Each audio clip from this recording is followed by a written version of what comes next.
ఆంధ్రప్రదేశ్ రాష్ట్ర వ్యాప్తంగా ABN Andhra Jyothi TV5 ఛానళ్ల వార్తా ప్రసారాల నిలిపివేతను నిరసిస్తూ డోన్ పట్టణంలో శ్రీరామ థియేటర్ నుంచి పాత బస్టాండ్ మీదుగా డీఎస్పీ కార్యాలయం, తహసీల్దార్ కార్యాలయం వరకు శాంతియుత ర్యాలీని చేపట్టారు. జర్నలిస్టు సంఘం నాయకులు, ప్రజా సంఘాలు, విద్యార్థి సంఘం నాయకులందరూ తరలివచ్చి జర్నలిస్టు ఐక్యత వర్ధిల్లాలని, ప్రభుత్వం మొండి వైఖరి నిరసించాలని నినదించారు. ఏబీఎన్ ఆంధ్రజ్యోతి టీవీ5 ప్రసారాలను వెంటనే పునరుద్ధరించాలి అంటూ నినాదాలు చేశారు. ఈ కార్యక్రమాన్ని నిర్వహించారు. ఏపీయూడబ్ల్యూఐ జర్నలిస్టు సంఘాల నాయకులు, సిపిఐ నాయకులు మాట్లాడుతూ ఆంధ్రప్రదేశ్ ప్రభుత్వం పనితీరులోని లోపాలను కళ్లకు కట్టినట్లు ప్రజలకు చూపిస్తున్నటువంటి ఛానల్ ఏబీఎన్ ఆంధ్రజ్యోతి టీవీ5 ప్రసారాలు నిలిపివేయడం ప్రభుత్వ నిరంకుశ పాలనకు నిదర్శనం అని, మీడియాకు సంఖ్యలు వేయడం సిగ్గుచేటుగాని, ప్రభుత్వం ప్రజలకు మధ్య వారధిగా ఉన్నటువంటి మీడియా ప్రసారాలను ఆపడం ఇది చాలా దురదృష్టకరం అంటూ ఆవేదన వ్యక్తం చేశారు. వెంటనే ఏబీఎన్ ఆంధ్రజ్యోతి టీవీ5 టీవీ ప్రసారాలను ప్రారంభించాలని డోన్ డీఎస్పీ నరసింహారెడ్డి, తహసీల్దార్ నరేంద్ర కుమార్ రెడ్డికి వినతి పత్రం అందజేశారు.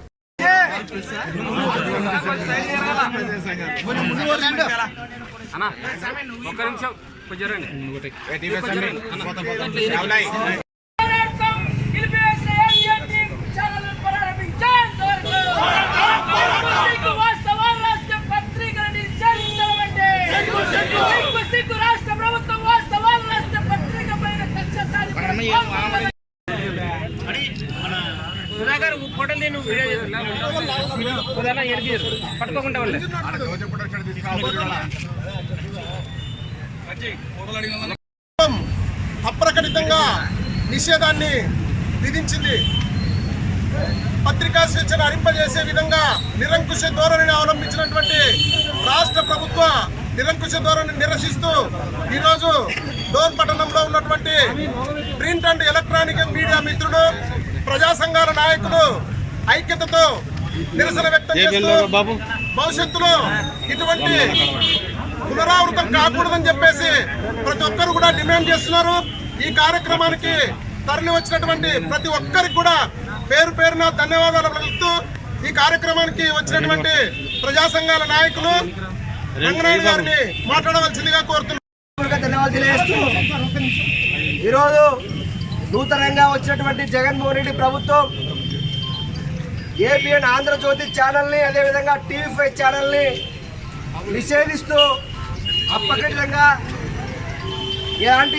ఎలాంటి హాని లేకుండా వ్యతిరేకంగా వార్తలు రాస్తున్నటువంటి ఏకైక ఉద్దేశంతోనే ఈరోజు ఆ 2 ఛానల్స్ పైన నిషేధించడం జరిగింది. ఆ ప్రసారాలను కూడా ఆపేయడం జరిగింది. దీన్ని మేము భారత కమ్యూనిస్ట్ పార్టీ సిపిఐగా పూర్తిగా ఖండిస్తూ ఉన్నాం. పత్రికా స్వేచ్ఛని హరించివేయాలని చూసి ఈ భారత రాజ్యాంగంలో 4వ ఎస్టేట్ అయినటువంటి పత్రికా కలం పైన ఎవరి ప్రభుత్వం అధికారంలోకి వస్తే వారు తమకు అనుకూలంగా రాసిన వాళ్ళు మాత్రమే ఉండాలి, వ్యతిరేకంగా రాస్తే మేము నిషేధిస్తామనేటువంటి ఆజ్ఞలు ఏవైతే ఉన్నాయో ఈ ప్రజాస్వామ్యాన్ని కూని చేసేటువంటి పరిస్థితి, ప్రజల సమస్యలను ఎత్తి చూపేటువంటి పత్రికల పైన, మీడియా పైన నూతనంగా వచ్చినటువంటి జగన్మోహన్ రెడ్డి ప్రభుత్వం ఇలాంటి చర్యలు తీసుకోవడం ఇది